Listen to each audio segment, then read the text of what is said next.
हाँ सर, आज का हमारा सवाल है, ध्यान दीजिएगा। अगेन बहुत ही अच्छा सवाल है। ये आपसे सवाल में ये आपसे निकलवाया जा रहा है कि आपसे ये कहा जा रहा है भाई, अगर आपको निकालना है बेसिकली इंटीग्रल, अगर आपको बस ये दिया है साइन एक्स बाई एक्स, ठीक है, एक्स डी एक्स, ठीक है सर। कहाँ से कहाँ तक? 5/4 से 5/3 तक दिया हुआ है, ठीक है। अब हम लोग एक चीज़ जानते हैं कि 0 to π/2 में, ठीक है सर, 0 to π/2 में साइन एक्स बाई एक्स आपका बेसिकली जो होता है वो आपका कैसा फंक्शन होता है? डिक्रीजिंग फंक्शन होता है, ठीक है सर, राइट।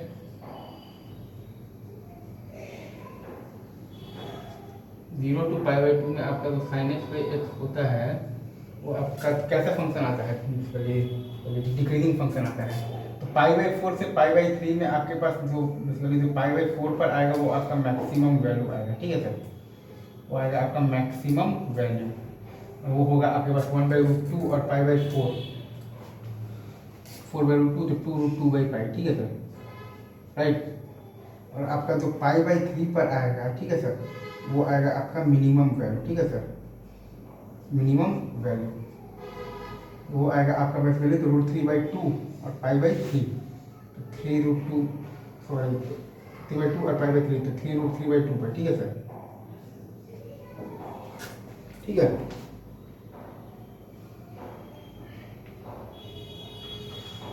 और अगर आप निकालिएगा ना तो π/3 माइनस π/4 का वैल्यू, π/3 माइनस आप निकालिएगा तो π/4 का वैल्यू, ठीक है सर, वो आपके पास आता है π/12 आता है। तो बस आ गया इतना इंटू, जब π/12 आप जब करेंगे तो आपके पास आ जाएगा √2/6 आ जाएगा, राइट।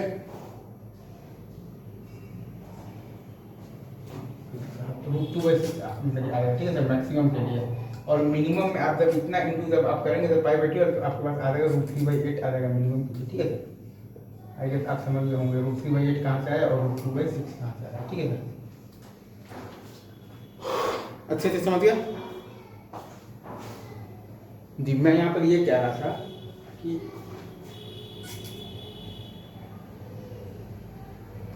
आपका 0 to π/2 में, ठीक है, ये जो फंक्शन होता है ना आपका साइन एक्स बाई एक्स, ठीक है, ये आपका बेसिकली कैसा फंक्शन होता है? डिक्रीजिंग फंक्शन होता है, ठीक है सर, डिक्रीजिंग फंक्शन होता है, राइट, डिक्रीजिंग फंक्शन होता है, ठीक है सर। अब चूंकि ये आपका डिक्रीजिंग फंक्शन है तो आपका बेसिकली π/4 पर क्या आएगा? मैक्सिमम आएगा, जो कि आ रहा है आपके पास 2√2/π। और आपका ये π/3 पर क्या आएगा?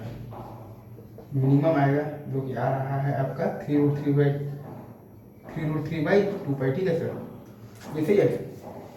और आपके पास π/4 और आपके पास π/3 माइनस π/4 क्या आ रहा है? आपके पास आ रहा है π/12।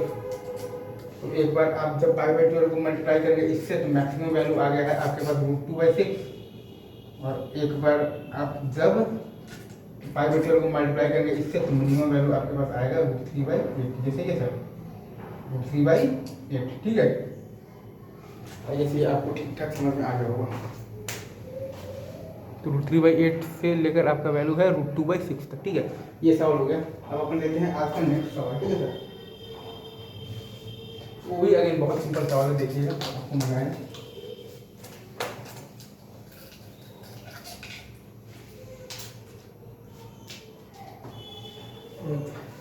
आपको ये बोल रहे थे इंटीग्रल ऑफ √3 + x³ × dx, ठीक है, और फॉर्म है आपके पास 1 to 3। अगेन इसमें तो बताना आसान है क्योंकि मैक्सिमम आएगा वैल्यू 3 पर आएगा तो 27 3 30 तो 2√30, और मिनिमम आएगा आपका 1 पर तो 4 2 to 4, ठीक है। इसमें तो कोई बड़ी बात नहीं है। एक सवाल और वो थोड़ा सा अच्छा सवाल है, रिलेटिव आप लोगों के लेवल पर अच्छा नहीं है बट रिलेटिवली अच्छा। वो ये कह रहा है कि अगर आपको ये बताना है इंटीग्रल ऑफ x9